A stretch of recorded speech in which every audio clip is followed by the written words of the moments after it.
Good morning and good afternoon to everyone out there. Welcome to episode 72 of the Leading IT podcast. Our podcast is for Australian IT leaders who are looking to stay up to date with the latest IT news and trends in AI, cybersecurity, data, cloud and infrastructure, strategy and leadership.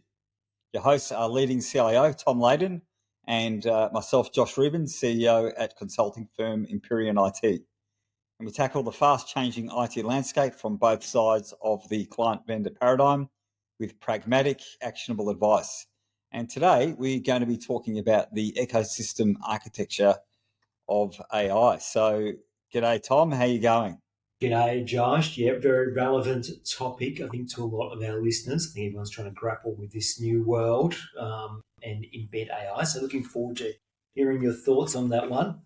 How are you going, sir? Are you good? Yeah, I am good. Only a few days before the baby is due, so it will be. So today we're recording on Thursday, the 31st of July. So by Monday, I will be a father again for the third time. Well, God willing, all going well. congratulations in the future. Yes, thank You'll you. be fine, I'm sure. I hope you're just sleeping at the moment. Yeah. Well, I accept your offer as for night nursing, so I appreciate it, and your offer is duly accepted. Gone, my friend. Those days are long gone for me. I just drive children around at night now. That's what I do. I pick up kids late at night. Yeah. Anyway, not about us, Josh. It's about No. IT. Let's talk about. Let's get into IT. All right, some news. You've got some news for us? I've got a few things. Great. Let's start with OpenAI. The agent models, the agents come out. It's been available for most users now from about last week. The agent is basically, it fires up a virtual desktop and does stuff for you. So I don't know if you see it in action, Josh, but it's like you go and book me a flight somewhere, and it will go and open up a website, look at all the variations and thingos, and then it'll say something like, "Yep, got these. Give me your credit card. Go away, book flights." It's quite interesting, although beyond personal productivity, I'm not 100% sure there's a solid use case in it yet. But it's kind of taken it to the next level. So instead of telling you how to do it, it actually goes and does stuff. So is there much config up front, or is it's just ready to go, or what's the go there? Frighteningly ready to go. Wow. So literally just turn it on and it does stuff. Limited some limitations I've discovered. It won't put on any bets for you. Yeah. It's like just find some winners. It won't do that. Doesn't do that. So it's a bit boring. But I haven't really played with it yet. Some people are kind of saying it's a bit Mickey Mouse, a bit gimmicky still. Yeah, okay. It will get it. I want to find an agent that will have the birds and bees discussion with your children for you, so you don't have to do it. Well, have the awkward conversations for you. That'll be a good one. I want that one. So GTP5's coming out. Still years away from super intelligence or AGI. Years and years away, right? So it's just consolidating all their models. Yeah. Becoming easier to use, becoming more memory is a big thing. So sort of incremental improvements from here on in. That's what we're seeing. Yeah. So you still think? Yeah, it sounds from what we're seeing a bit that you need these Copilot enabled laptops to run them because they need that extra compute power to run these models. Things like M365 Copilot. There is an overhead. They run better, with better tech. I just got the recent iPhone 16, and it's significantly better. Like the Siri and the AI. I was quite surprised at the impact those things have. Yeah. All right. So mine's sort of AI, but in a slightly different direction.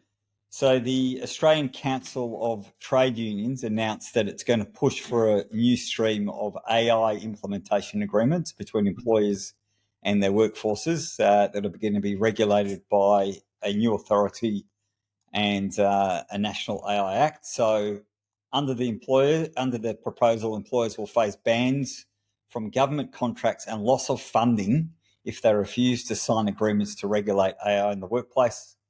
So, geez, Ridiculous. that's pretty big. Yeah, that's pretty big. So it could force employers to consult staff before introducing the technology, retrain them, and guarantee their job security, and include provisions to ensure privacy, protections over data collection, and transparency over how the technology is used. The agreements are the union's most detailed proposal on AI yet.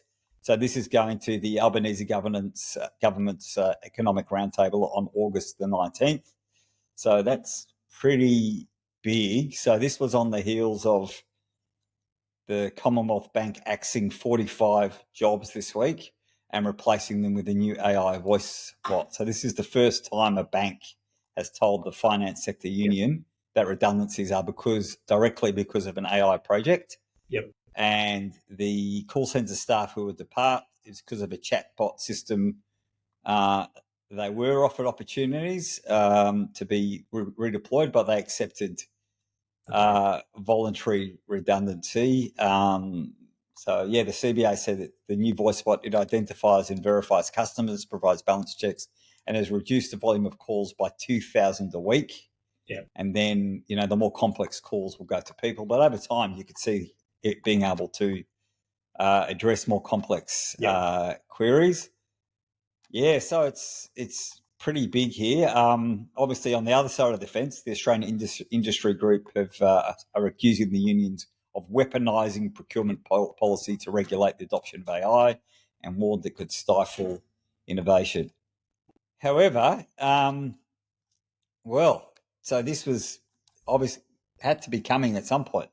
Yeah, I've been reading a lot about this, as have you. Pretty much every economist would tell you, do not regulate AI, excessively regulate AI, particularly as it relates to productivity. Regulate security, transparency, accountability. Make sure that the people can't push that out. But when it comes to changing jobs, dynamic job, whatever, it's a changing environment. Government has never plays a great role in that space. Mm-hmm. I'm pretty sure you'd agree with me on that one. Oh, dude, do you think it's going to get up? And no, I don't think so. I don't know. Who knows, really? I mean, I can't. I'm very surprised. I feel like it's going to be a massive tax on Australian productivity. And the whole thing about making Australia more productive, according to Jim Chalmers, if you actually listen to what he says, it's about productivity.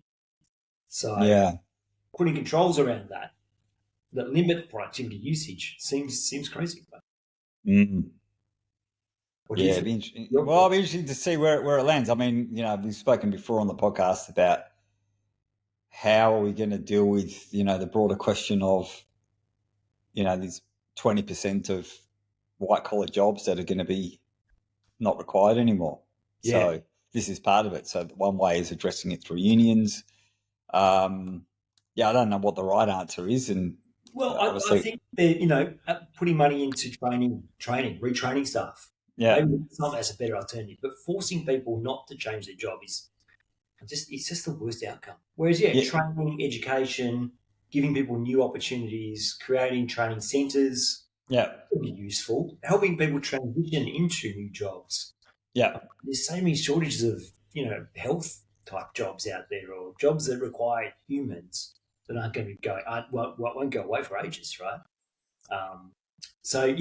I think we need to think about it smarter than just saying, but don't use AI because someone might lose their job. I think that's you're going to penalise. Penalising is definitely not the right way to go. But it's going to require people to be very flexible to say, well, we're going to retrain you, so you're going to have to actually want to move into something else, which is people don't want to do. That's right. That is very hard, and it shouldn't be taken for granted either. No, you need a lot of empathy for this space, right? Yeah, it's a tough one. All right, more news for you. Yeah, one more. Atlassian, there was a big Trello update last week. Did you see this one? And they've massive push. Trello is like a board tool. They really changed the UX. Huge backlash amongst their user base. Enormous. So they've changed it from a businessy type tool to a personal productivity tool pretty much overnight. And then saying, look, guys, if you want business functionality, you've got to use the Jira tool sets, which people really did not like. Their stock price is down 35% over the last 6 months, Josh. Wow. Well, it's still too high. I don't know. What do you Yeah. think? Yeah. Look, I'm not really a follower of Atlassian. We do use Jira as a tool. Yeah, it doesn't sound smart to make that sort of change of a tool. So what do you think they'll change it back or No, they're pretty right? they're pretty much sticking to their guns here. So they're sticking to their guns, and saying, "Well, bad luck. We're in charge." I don't know if that's the right way to go, particularly if there's a lot of pressure on your software, a lot of competition out there for the same kind of Yeah. tools. Yeah. So alienating your users is the best answer at this point. Who knows who those guys will want to do next? I don't know. Not not not not not smart. Yeah, they're very the owners of Atlassian. They're very on the left for sure. Fine, yeah. Yeah. Hundreds of billions of dollars. Who knows what I'd be? Yeah.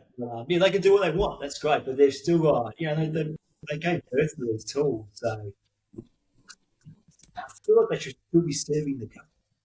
Maybe Sorry, is it?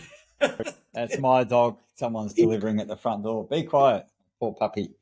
I thought you trained it to be angry when you mentioned Atlassian. Yeah. No, there's other vendors I like less than Atlassian. All right, so a little cybersecurity wedge in because there's been a significant acquisition. So Palo Alto Networks is acquiring CyberArk for $25 billion, which is one of the largest cybersecurity acquisitions, I think, behind the Wiz one, which was $32 billion quite recently.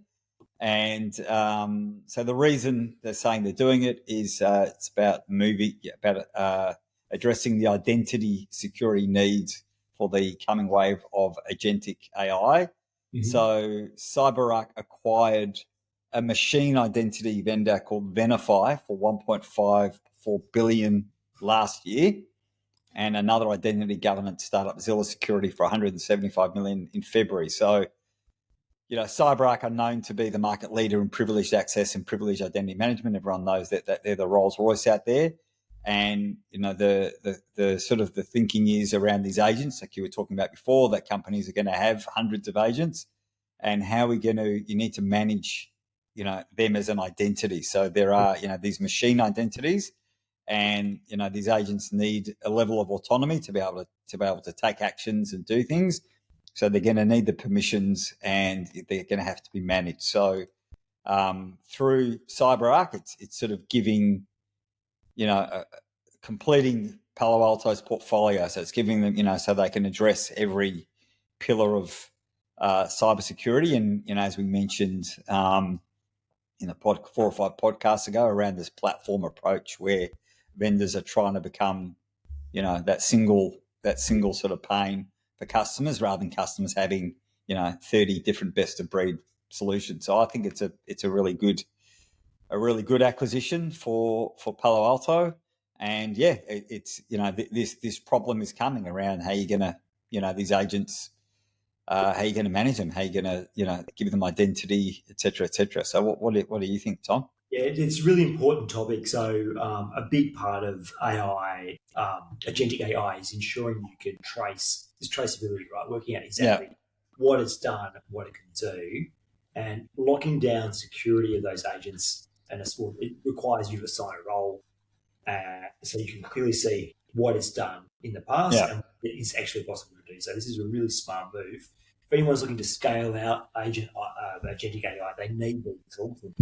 So I guess smart stuff. How complicated is it? I don't know. Look, it'd be good to see it in action. Josh, maybe in a new podcast we can do that. Yeah. I mean, Microsoft announced at the last conference, I think we had it on the podcast, they had this sort of machine identities. So in preparation for this, Yep. Interesting to see, where it goes. And then, there'll be customers who just want to stick with Microsoft, or customers who are going down the Palo path, but we see people doing both. So yeah, it's pretty, good to see. There's the standard ISO 42001 basically is the AI standard, right? And it talks a lot about putting this stuff in place. So if anyone's looking for standardization out there around AI to support them, start at that. 42,000 is the one. So, yeah. Anyway.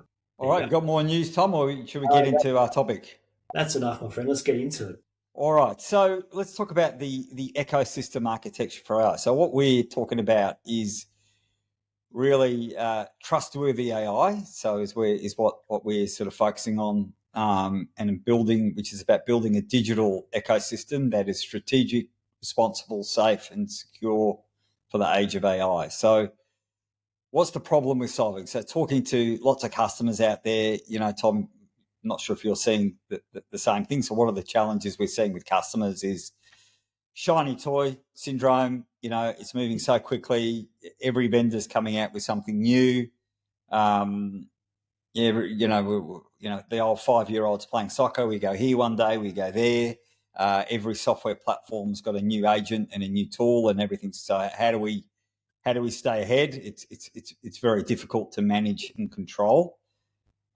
Is one. The other one is the speed of change. Right, it's so fast, and things are moving so quickly that it's the grace period for CIOs and organisations to get their act together is growing much shorter, and the margin for error is getting narrower. So that is also the challenge. And then there's the impact of not doing it properly. So not doing this well, cyber breaches, data leaks, loss of staff, falling behind competitors, being in the news. There's the lawyers. There's been lots and lots of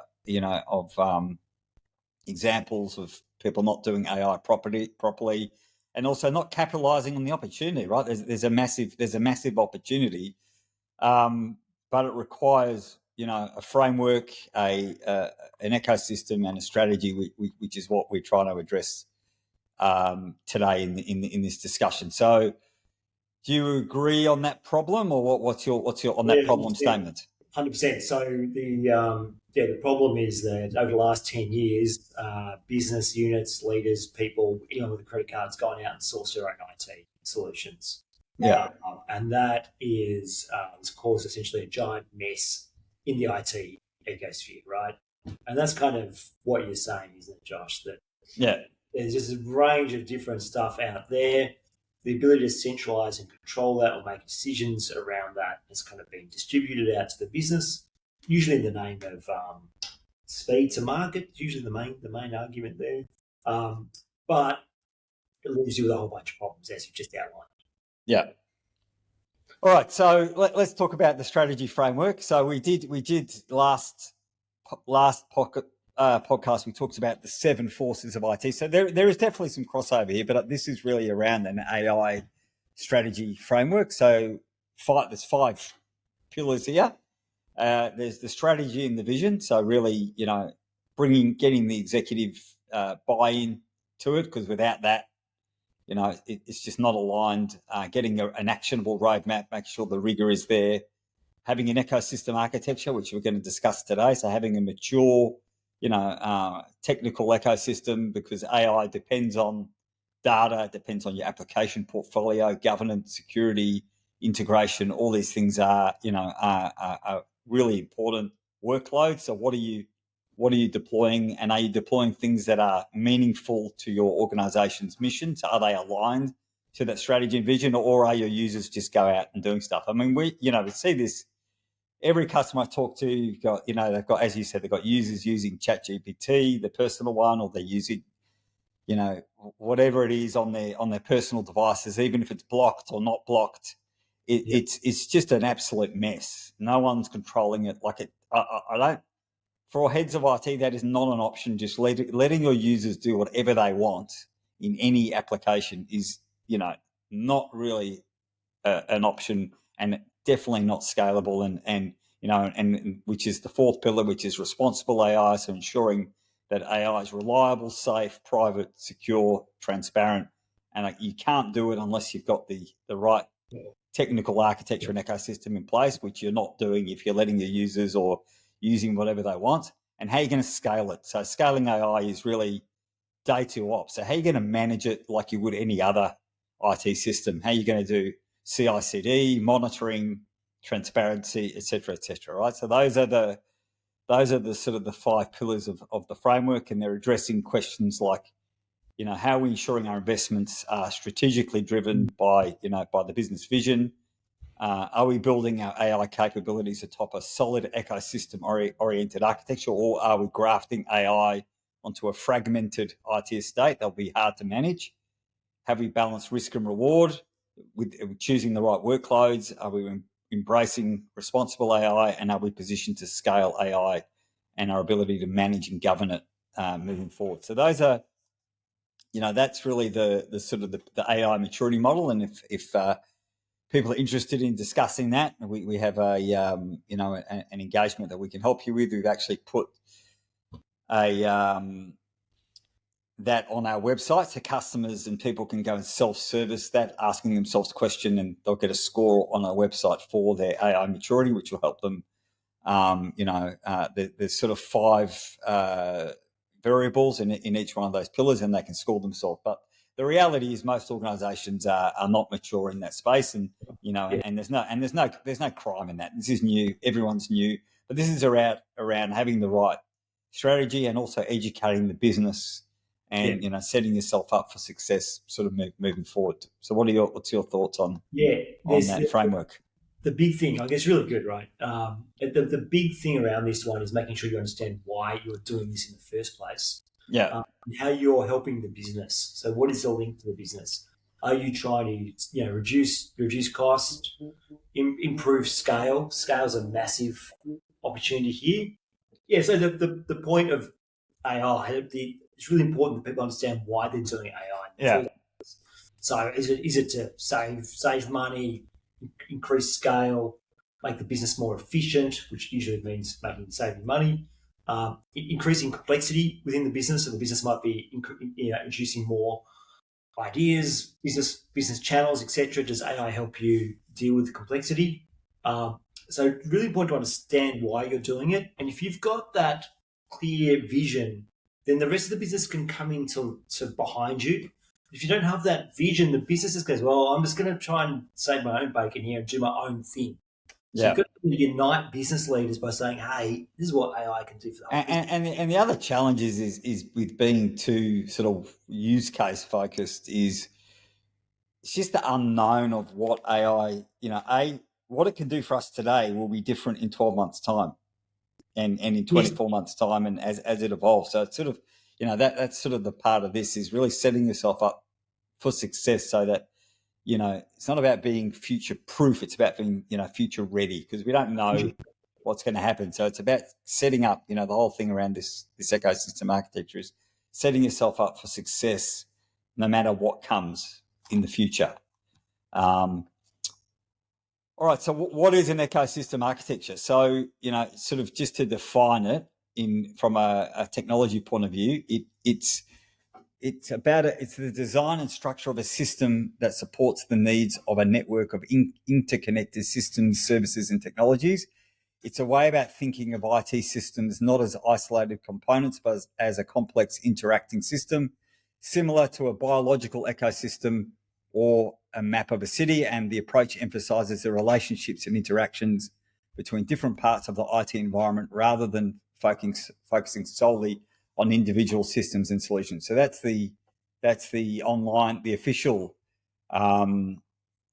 definition of it. But it's really a platform approach, and right. So rather than a point solution approach, so point solutions are solving for a finite number of known things, and a platform solves for an infinite number of unknown things, which is where we're at with AIs. We don't know what's going to happen. So there are 4 pillars of an ecosystem architecture.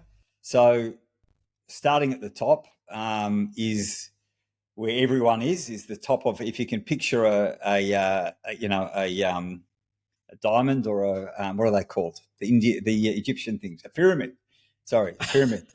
I got no excuses. I haven't even had the baby yet. I'm not even that tight.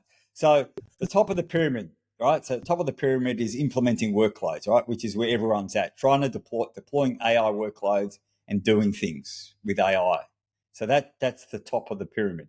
And going down is really setting up the conditions for success. So having platform management, getting your enterprise architecture right, getting your application lifecycle management right, having a mature security model, and empowering users and organizations. So again, how many people are doing that, right? That's the second sort of level. The third level is building the platform ecosystem, which is what we're going to go through. Is that the landing zone, core data platform services, enterprise and data governance, and having integration across your environment.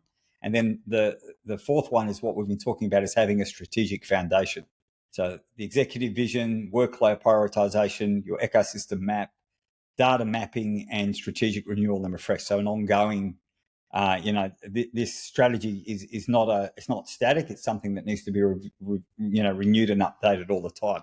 So the deeper you go into the pyramid, the more successful you're going to be, right? So if you're just at the implementing workflows, but you're not setting up the conditions for success of building the ecosystem, nor having that executive vision and doing the strategic foundations. So, how many organizations out there, whether they're on, the customer side of the fence or the vendor side of the fence, are going deep into that pyramid? Probably not that many. If you're stuck at the workloads and you're not doing, going deeper into the bottom three, then I think, that's probably not the right way to go. Yes. Yeah. So that's the classic firefighting. We're just going to do this thing, then we'll move on to the next thing. Where what you're suggesting, Josh, is just take a step back as well at the same time as firefighting. Yeah, it's. I mean, there's pressure from the business, right? And there's also a it's the old if you remember the old the Gartner term bimodal IT. Yeah, so it's almost it's bimodal AI. So in what I'm talking about is you need to do two things at the same time. One is you need to get your ecosystem architecture, which I will cover if people are still listening. That's the next thing. So getting the data platform, modernizing your applications, Yes. getting your integration in place, doing your governance and security. So you need to do that. Okay, they're all long. None of those are short-term initiatives, depending on how much tech debt you have, how good, how well placed your organization is in those spaces, and everyone will be varied. So you need to do that anyway, right? That's good practice. And so that's one mode, that long-term approach. And at the same time, you also need to do stuff, right? You can't just stop and say, no, you can't do no AI. There shall be no AI in our business until we're 100% ready, because I don't see that. That's just not going to happen. So the other one is we need to deploy workloads in a way, it's picking workloads that are low risk, that are not going to, impact your security, but are going to have high impact in the business. So choosing workloads, the type of workloads that maybe are on curated data sets, are going to deliver value to the business, but are not going to, impact your governance and security. And as over time, you get your data into a better state and your governance and security and integration, you modernize your apps, you can start doing more and more. So it's two speed. Does that make sense? It makes so much sense. Because if anyone's tried to do this in one speed approach, they'll lose the attention of the business pretty much overnight. Yeah. So you are not giving the business what they need in the time they expect it, and then turning around and saying, hang on, just wait, we're just re-architecting everything. We'll come back to you in 18 months. Yeah. Have a job. You will not have a job. No.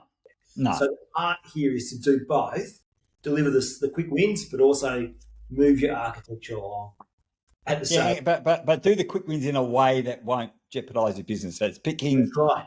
That's the skill. That is absolutely the skill that people need. Yeah. So that is the thing. Okay, so I'll move into the ecosystem map, which is a high-level architecture diagram of your cloud or hybrid cloud ecosystem. So which I'm going to go through. So it's like a city, and the map it's not static; it will change over time, and there's neighbourhoods in each of them. Now, if people are interested in this map, you can reach out to me and I'll share it with you, or if you want to have a chat about it.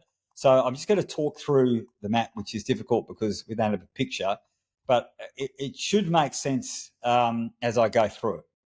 So the first aspect of an ecosystem is really setting up the core platform services, so the enterprise foundation. Yeah. So key things like, it could be something like a landing zone. This map is a very, it's a Microsoft best practice map. So, but it doesn't necessarily, the concepts are the same, whether it's AWS or on-prem or, it doesn't matter. It's, we're a Microsoft-centric organization, and we're going that, and most companies are, but if you're not, this is still relevant because the themes are the same. So, core platform ecosystem, things like, in Microsoft, it's Microsoft Purview, which does all your data governance, Intra ID, so your identity services, Azure Key Vault, things like, Azure DevOps, so your application lifecycle manager, Microsoft Sentinel, application insights. So getting all those platform services in place as, first thing. All right, that's the starting point, right? So maturing your cloud infrastructure in accordance with best practices. Now, the other sort of guiding principle of the architecture is that it has to deliver value to the business outside of AI, right? So you're not just going to do this for AI because we're not yet aware of what value, it's going to deliver to businesses yet. It's not totally clear. So, but, having good governance, having good, application lifecycle management, getting all this in place is going to deliver value to the business outside of AI, but as well as for AI as well. Does that make sense? Yep. So you should have a good, we say identity framework. You should have your cloud infrastructure in place, right? Because it doesn't really matter if you're doing AI or anything, really. This is what you need to do. Yeah. Well, I mean, if you're still sitting on-prem AD, syncing up with Azure AD, and you've got sort of legacy identity, like, you're making your life harder. Yeah. And then you're going to have all these machine identities. How are you going to do that? Like, you're just not ready. And if all these agents are going to need their own identity, like, you just need to settle these things up in place and having your Purview governance, Purview, which will make sure that users can't see, that the co-pilots won't give them answers they're not allowed to see, or, the co-pilot won't return prompts that they're not supposed to see. All these sorts of things, getting them in place first is a really that's sort of phase one. Questions, comments? No, Bad idea, good idea, you don't like it? No, I do. Like, it's really fundamental to having good Yeah, governance frameworks in place. It does make life easier right now. So the benefits, it's hard to sell to a business, but it'll make things better moving forward. So you've got to sneak it in almost, or sell it as an infrastructure change or upgrade. So it's a hard one to push in. But when it's well, the what we're seeing is the first thing people are doing is Purview. yeah, right. Because the driver there that we're seeing with customers is, Yeah, we're rolling out Copilot. Yeah, everyone's rolling out Copilot, yeah. or they're Security. using, Yeah, Copilot Chat, or we use M365 Copilot. Okay, cool. You're doing that. That's great. How are you doing your data governance? Oh, well, Microsoft are protecting. Well, no, it honors, the M365, the Microsoft stuff honors your existing permissioning structure, and no one's permissioning structure is perfect. And then having your data labeled, governed, and having that control over, who can see what, getting that set up is good. yeah, Having your DLP in place is a good idea anyway. yeah. And, they're using AI as as a catalyst to implement Microsoft Purview. Yeah, it's a really smart move because Yeah, it means you can then somewhat have some confidence that Copilot's not going to uncover sensitive material.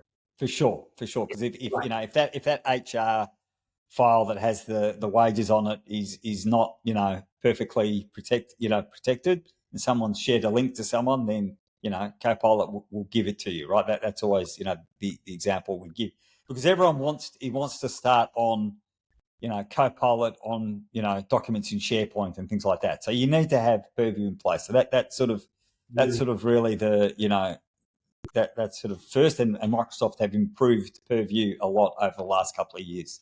So that's always bad. And then the other ones are better. But again, it doesn't have to be. This isn't a rigid approach, right? It's not. You don't have to do all this in a particular order. But it's like these are the things that you should be thinking about and planning for.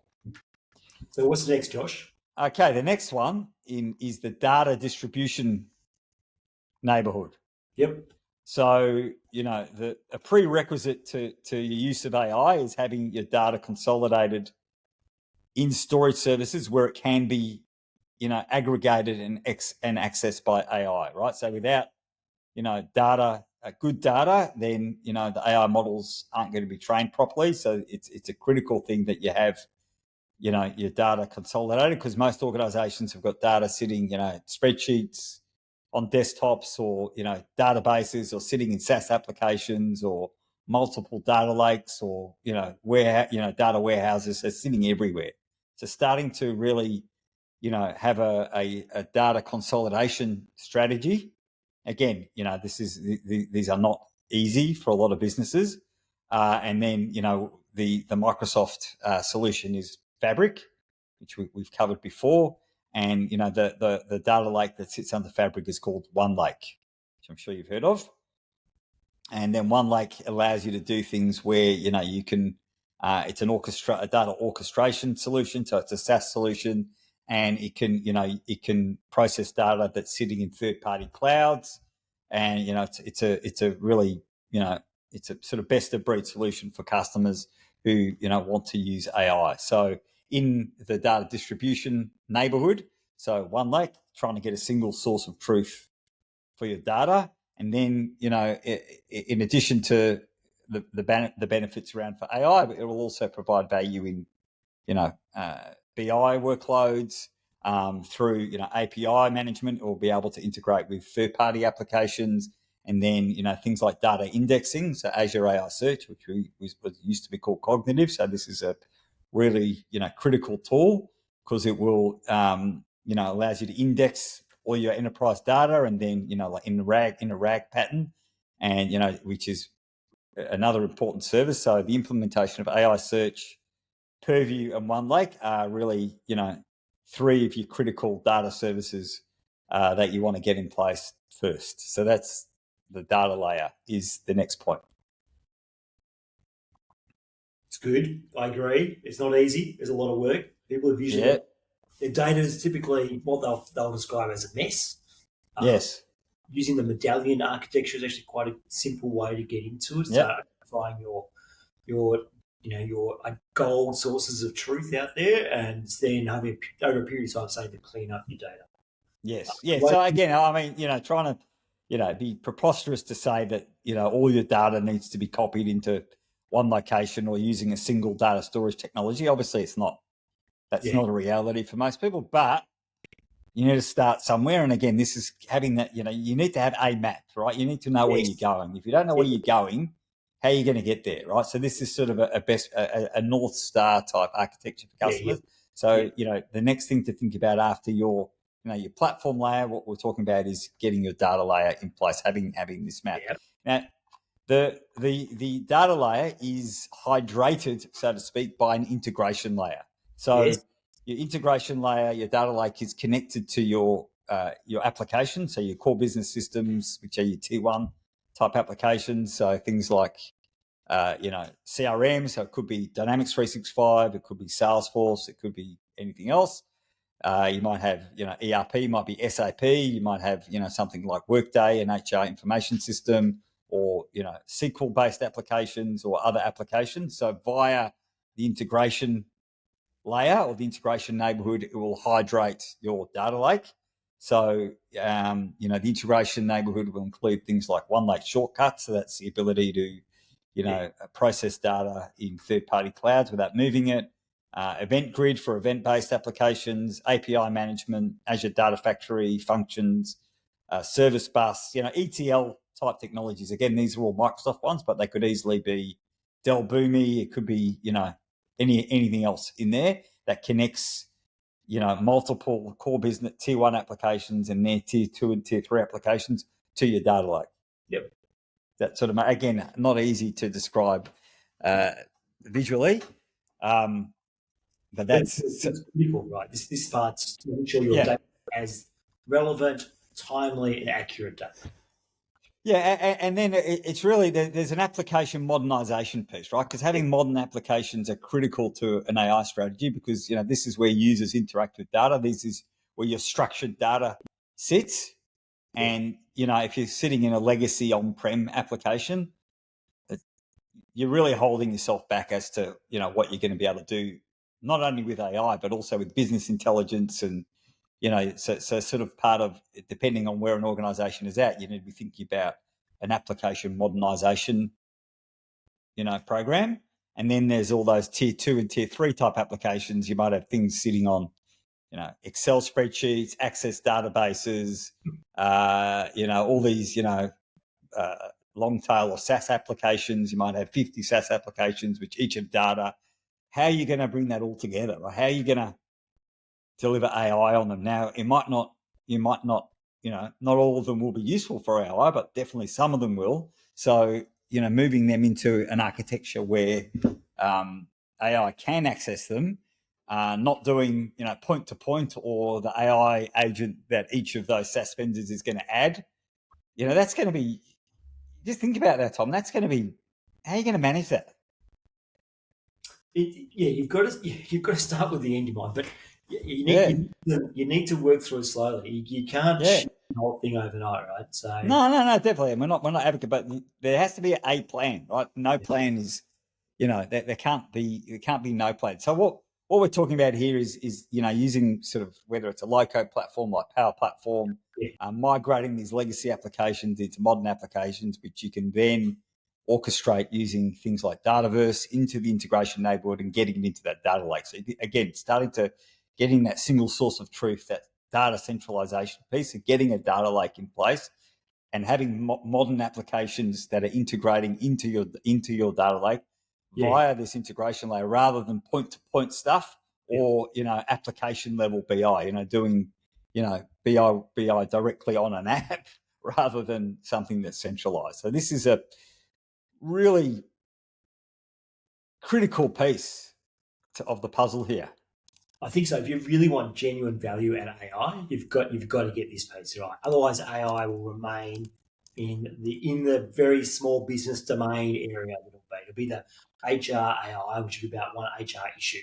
But if you want organization transformation of AI, you've got to get your data lined Yeah. up. There's And no again, these things are good ideas, for AI or not, right? yes, Yeah. fundamentally, yeah. If Yeah. you want to extract that value from your data, you have to do this stuff. So, All right. Josh, I've done it. What's next? I've got my Oh, data sorted out. What do I do all now? right. Next. So this is a bit easier. This is the unstructured data neighborhood. So Yes. this is your file, your on-prem file servers. Yeah. This is, SharePoint. So migrating legacy file servers into, SharePoint, OneDrive, doing it properly, getting Purview across it. So you're getting your data governance, getting your Azure AI search, having it indexed, maybe moving archive data into Azure Blob or Wasabi or something else. And then you can, that will hydrate into, different copilots, whether it's M365 Copilot or other copilots through the Microsoft Graph. And you can start doing, some really good, as we've been talking about, doing some really nice bots talking to your unstructured data, which is where a lot of people are starting at the moment. So that's the last piece. So you have, so just to summarize, you've got getting your core platform in place. So Purview would be, the governance data security piece would be primary there. The second one is your data layer. So starting to consolidate your data, getting a data lake, Microsoft Fabric doing there, having an integration neighborhood connected to modern business applications. So modernizing your applications, whether they're your tier 1 or your tier 2 and tier 3 SaaS, into getting off spreadsheets, access databases, legacy SaaS apps into something that you can connect into your data lake, and then migrating your on-prem file servers into SharePoint. Or if you're like most organizations and you ran out to Teams during COVID and it's an absolute mess and there's no governance in there on your SharePoint and Teams environment, well, you can use some consulting and things like Purview and records management. And, I know someone who can help you with that. So those are the pieces. So that's the sort of the reference ecosystem there. I have a nice picture here, and as said, if people want to reach out and have a chat. So, sort of referring to the previous piece is the bimodal AI. That's what this is what I mean, Tom. Is one mode is you need to get these things in place, and you can prioritize them. Definitely, Purview should be first. Definitely a data lake, right? That is AI native, and whether it's OneLake or the AWS equivalent, or people using Databricks or Snowflake, whatever it is, doesn't matter. Have something getting your file servers or your SharePoint and Teams environment into a space where you can use it, modernizing your business applications and having an integration layer. So so while you're doing that, having a plan there, deploying workloads that are low risk but are going to deliver value to the business, and the further you go along in your journey with the modernisation piece, the more you can start doing. Yeah, that's right. So AI is going to help you understand something or give you some sort of insight based on your data, and then AI is going to do something, and it's going to do something securely within your application stack. So for AI to tell you stuff and then do stuff, you need to start lining these pieces up. And then going back to the platform layer, which I didn't really address, is the day two ops, right? Having like the Microsoft has their Copilot control system. They want to be the UI for AI, right? So you can use the AI, the agents from third parties, as there is, in the agent store that Microsoft provides. So, but you're getting the governance and security, through Microsoft, using them as your platform. And they have monitoring in there, and they have all the security and the tools that you can make sure you're getting the value and the control across AI, rather than this fragmented approach where, we're going to use every best of breed vendor again. And that's a bigger problem than security, because it's going to be so fragmented. So, 100%. that is sort of our recommendation. Geez, we've gone over a bit today, but a lot to cover. Any sort of other points, Tom? Yeah, no, I need to say it's hard. This is not easy stuff. You can't change this overnight. You're not alone. There's loads of people out there to help you, like Josh and his team. Don't try to do it yourself. For my advice, don't think you can do it with your internal team. You need help and support to do it properly.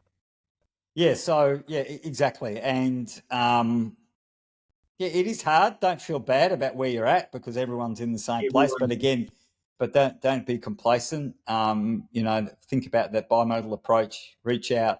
Tom, can help you with the strategy and roadmap and executive engagement with his consulting gig at the moment. And Empyrean, we have the capability across Dynamics 365, we've got the data team, the M365 team. So the security team. So we can definitely help you across all of that ecosystem. So, and we'd love to chat. If you want to have this conversation with us, you can reach out to me or to Tom.